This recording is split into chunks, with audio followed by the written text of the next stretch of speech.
घोंसले के भीतर दो नन्हे बच्चे चिंकू और पिंकू भूख के मारे बिलख रहे थे। मम्मा, भूख लगी है, क्या कुछ खाने को मिलेगा मम्मा? पेट में कुछ नहीं है मम्मा, कुछ ला दो ना। चिकी की आंखें भर आईं। हे भगवान, मैं क्या करूं? कैसे बताऊं कि बारिश शुरू हो गई है, लेकिन मेरे बच्चों का रोना मुझसे देखा नहीं जाता। भीगूंगी, गिरूंगी, चाहे जो हो, लेकिन इन्हें भूखा नहीं देख सकती। रुको मेरे लाल, मम्मा कुछ ले आएगी, चाहे जान ही क्यों ना चली जाए। परंतु एक बात याद रखना, जब तक मैं नहीं आऊं, घोंसले में से बाहर भी मत देखना और बाहर भी मत निकलना, समझ गए ना? चिड़िया खाना लेने के लिए चली जाती है। अब इन दो बच्चों की माँ घर पर नहीं थी और बच्चे घोंसले में अकेले थे। उनके लिए यह पहली बारिश थी जो उन्हें किसी अजूबे से कम नहीं लग रही थी।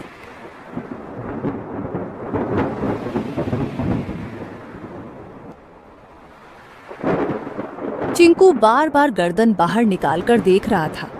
अरे ओ पिंकू, सुन रे, ये क्या चीज ऊपर से टपक टपक गिर रही है? कोई रो रहा है क्या? पिंकू घोंसले के कोने में दुबक कर बैठा था। अबे मूर्ख, रोने की आवाज नहीं है ये, बारिश है बारिश, आसमान बरस रहा है।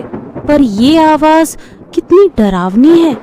और पानी, इतना सारा पानी कहाँ से आता है रे?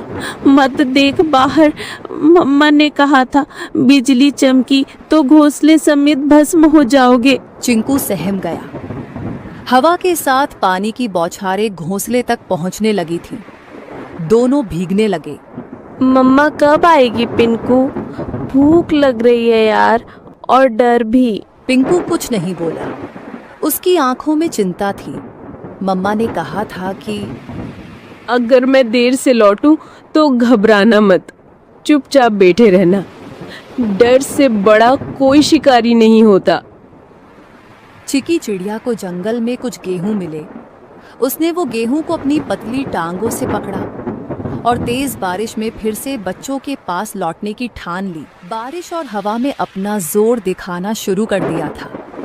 उसे ना चाहते हुए भी एक पेड़ की डाल पर बैठना पड़ा। हे राम, बच्चे अकेले हैं, घोंसला खुला है और ये बारिश बढ़ती ही जा रही है। यदि बारिश थोड़ी सी भी कम हो तो मैं सीधी दौड़ती हुई उड़कर अपने बच्चों के पास पहुंच जाऊंगी। तभी बगल की डाली पर टोनी तोता फुर्र से आकर बैठा। अरे टुनी बहन, तू यहाँ क्या कर रही है इस तूफानी बारिश में? तुझे होश भी है कि बच्चे अकेले हैं? टोनी भाई, क्या करूं, उड़ नहीं पा रही, पंख गीले हो गए हैं। बहन, कल की बात बताऊं, मैं कबूतर बहन के घोंसले के पास से जा रहा था। क्या हुआ वहाँ? बहन, एक सांप आया था, बहुत लंबा और काला। चुपचाप डालियों के पीछे पीछे सरकता हुआ सीधा घोंसले तक पहुंच गया। फिर किसी ने देखा नहीं? मैंने देखा, मैं ऊपर ही उड़ रहा था। जब देखा कि सांप कबूतर के बच्चों के ऊपर झपटा, मैं चीखा जोर से, सांप सांप। सब पक्षी इकट्ठा हो गए, लेकिन तब तक बहुत देर हो चुकी थी। वो दो बच्चों को निगल गया बहन। चिकी सन्न रह गई।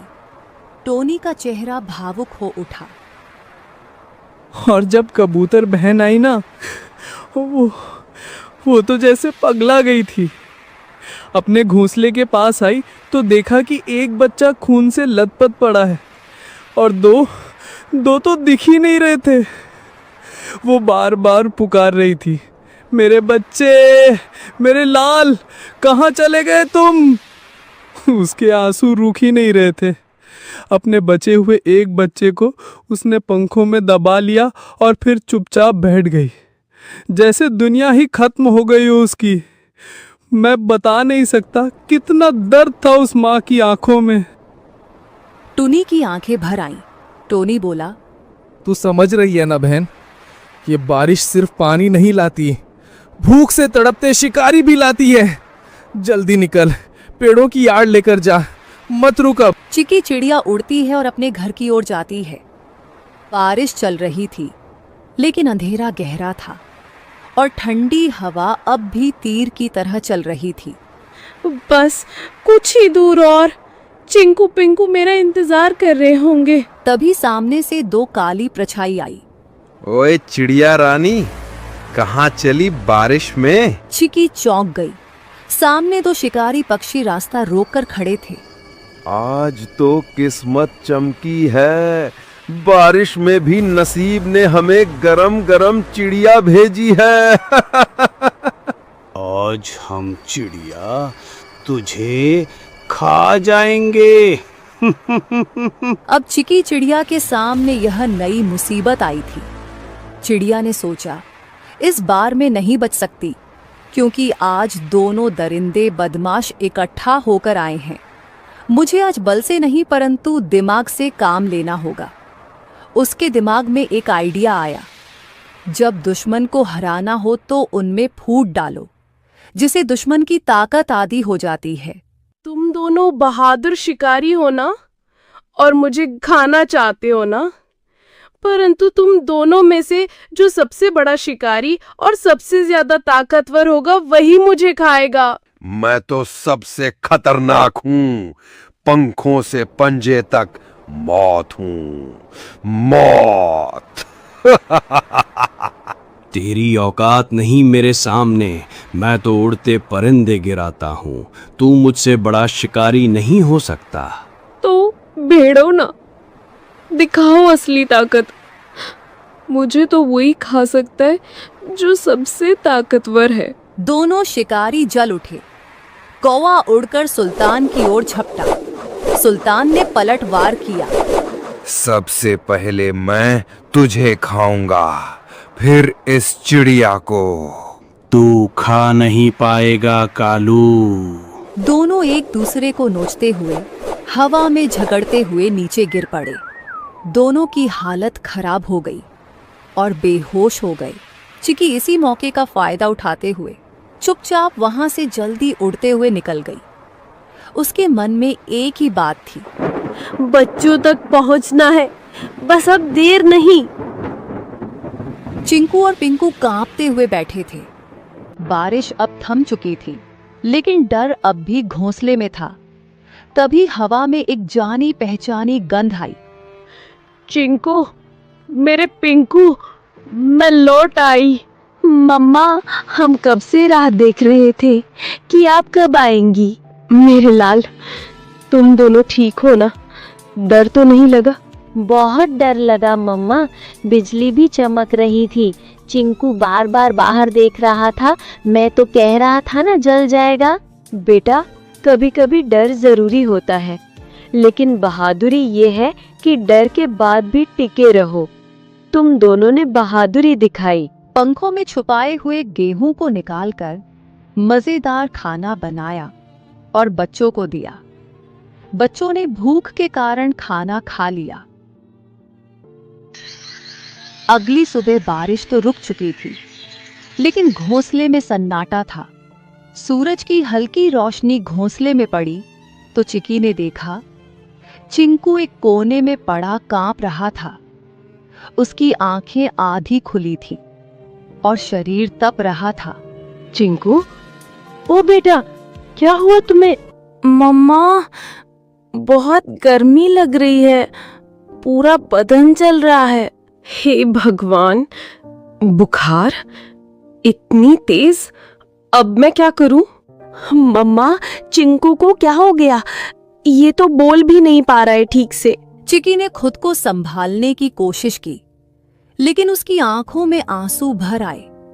तू ठीक हो जाएगा बेटा, मम्मा यही है, कुछ करेगी, कुछ जरूर करेगी। उसने चिंकू को अपने पंखों में लपेट लिया। दिन भर वो उसके पास बैठी रही, चिंकू को साल भी दे दी। अगली सुबह जैसे ही सूरज निकला, टूनी को पिंकू की हल्की खांसी सुनाई दी।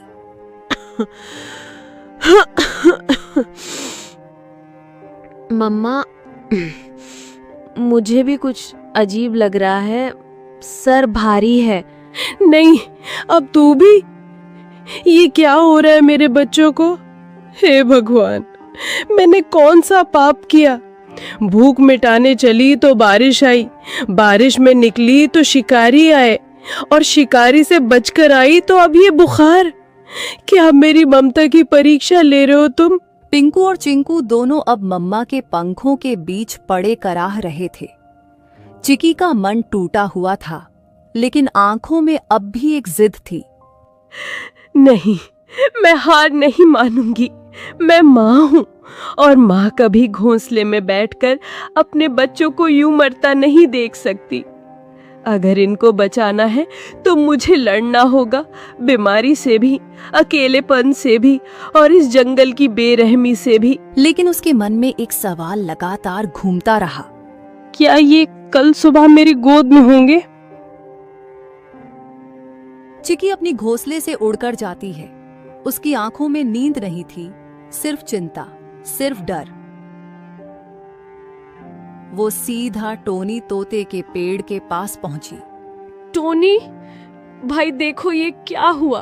अरे टुन्नी बहन, इतनी सुबह सुबह क्या हुआ? तेरी हालत क्यों बिगड़ी हुई लग रही है? मेरे दोनों बच्चे बीमार हैं टोनी। पहले चिंकू को बुखार आया, अब पिंकू को भी।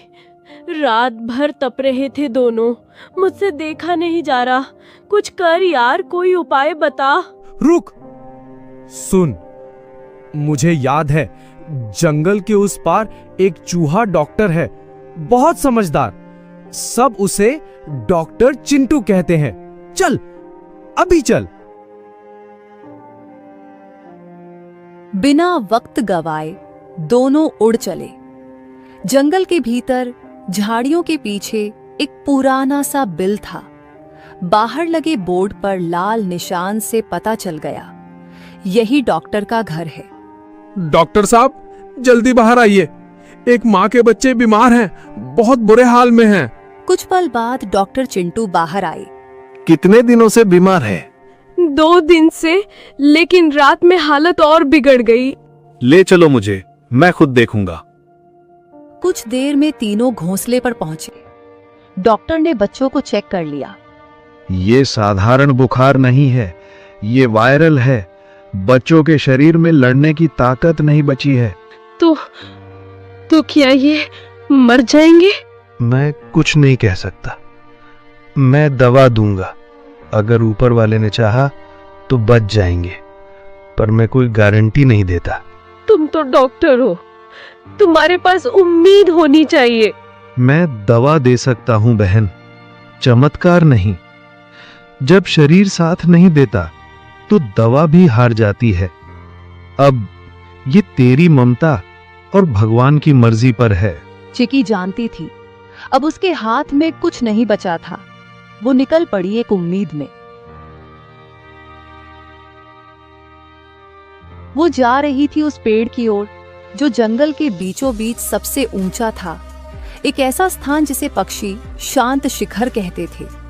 वहां कोई शिकारी नहीं आता, न चीलें बैठती हैं, न कौवे मंडराते। ये कोई आम डाल नहीं थी, ये वो जगह थी जहां आकाश और आत्मा एक हो जाते हैं, जहां हर पत्ता, हर हवा, हर किरण साक्षात ब्रह्मांड की भाषा बोलती है। चिकी वहां पहुंची, कांपती, थकी हुई, लेकिन जिंदा उम्मीद से भरी हुई। उसने आंखें बंद की और गहराई से सांस ली। हे ब्रह्मांड, मैं तुझसे मांगने नहीं आई, मैं तेरे आगे झोली नहीं फैला रही, मैं तुझसे लड़ने आई हूँ अपने बच्चों के लिए। उसकी आवाज जंगल में गूंज उठी। मैं एक चिड़िया हूँ, हाँ मामूली, पर मेरी ममता मामूली नहीं। तूने मुझे पंख दिए हैं, लेकिन आज मैं उनसे आसमान नहीं, तुझसे जवाब मांग रही हूँ। क्यों मेरे बच्चों को तूने इस बुखार की आग में झोंका? तू ही बता। उसने आकाश की ओर देखा। उसका शरीर कांप रहा था, लेकिन उसकी आवाज पत्थर तोड़ देने वाली थी। तू सब देखता है ना, तो देख देख मेरे बच्चों की तड़प। अगर तेरे नियमों में न्याय बाकी है, अगर इस जंगल में जीवन के लिए कोई जगह है, तो मेरे बच्चों को लौटा दे, वरना इस शांत शिखर से एक मरे हुए माँ की चीख उठेगी जो पीढ़ियों तक गूंजेगी। बाद उसने आंखें बंद की और गहराई से सांस ली। हे ब्रह्मांड, मैं तुझसे मांगने नहीं आई, मैं तेरे आगे झोली नहीं फैला रही, मैं तुझसे लड़ने आई हूँ अपने बच्चों के लिए। उसकी आवाज जंगल में गूंज उठी। मैं एक चिड़िया हूँ, हाँ मामूली, पर मेरी ममता मामूली नहीं। तूने मुझे पंख दिए हैं, लेकिन आज मैं उनसे आसमान नहीं, तुझसे जवाब मांग रही हूँ।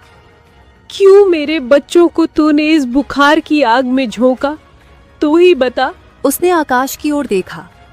उसका शरीर कांप रहा था, लेकिन उसकी आवाज पत्थर तोड़ देने वाली थी। तू सब देखता है ना, तो देख देख मेरे बच्चों की तड़प। अगर तेरे नियमों में न्याय बाकी है, अगर इस जंगल में जीवन के लिए कोई जगह है, तो मेरे बच्चों को लौटा दे, वरना इस शांत शिखर से एक मरे हुए माँ की चीख उठेगी जो पीढ़ियों तक गूंजेगी। बाद में चिकी जिस पेड़ पर बैठी हुई थी, वह पेड़ बोलने लगा। जाओ अब देखो। वो उड़कर घोंसले की ओर लौटी। उसका दिल डूब रहा था, लेकिन उस डूब में एक अजीब सी शांति थी, जैसे प्रकृति ने जवाब दे दिया हो। जैसे ही उसने घोंसले में कदम रखा, वैसे चिंकू बोला, मम्मा पानी देना, मेरे होठ सूख गए हैं। चिकी खुश हो गई। अब उसके बच्चे बीमार नहीं थे। मेरे लाल, तुमने जवाब दे दिया, तुमने मेरी पुकार सुन ली। धन्यवाद है इस ब्रह्मांड का कि ऊपर वाले, मैं तुझे धन्यवाद देती हूँ जो तूने मेरे बच्चों को मुझे लौटा दिया। अगली सुबह दोनों बच्चे घोंसले के किनारे खड़े थे। आंखें चमक रही थीं, चोंच में ताकत लौट आई थी। चिंकू बोला, अब हम उड़ना सीखेंगे मम्मा। तुम दोनों बारिश से बचे, वायरल इन्फेक्शन वाले बुखार से बचे, अब तुम किसी से नहीं डरोगे।